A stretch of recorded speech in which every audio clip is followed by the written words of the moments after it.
क्या आपने कभी सोचा है कि आपके इंटरनेट में जो डेटा है उससे अर्निंग भी की जा सकती है?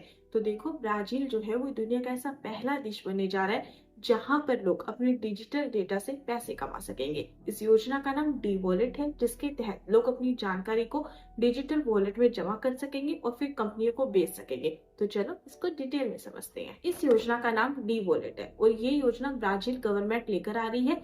ये एक तरह का ना डिजिटल वॉलेट सिस्टम है जिसमें लोग अपनी डिजिटल जानकारी को स्टोर करके रख सकते हैं और फिर जब भी कोई कंपनी जो है ना वो खरीदना चाहेगी तो उसको अपना डेटा बेच देंगे और उसके बदले में पैसा कमा लेंगे।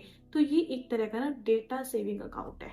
मान लेते हैं कि अगर कोई व्यक्ति है वो लोन लेने के लिए किसी भी ऐप या वेबसाइट का यूज करता है तो उसका जो डेटा है ना वो डी वॉलेट के अंदर स्टोर होता जाएगा।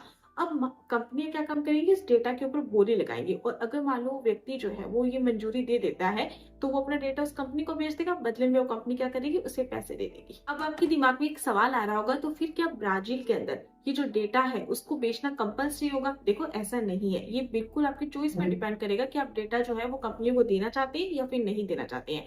इसके लिए ब्राजील की जो संसद एक नया कानून लेकर आ रही है जिसके तहत डेटा को प्राइवेट प्रॉपर्टी का दर्जा मिलेगा।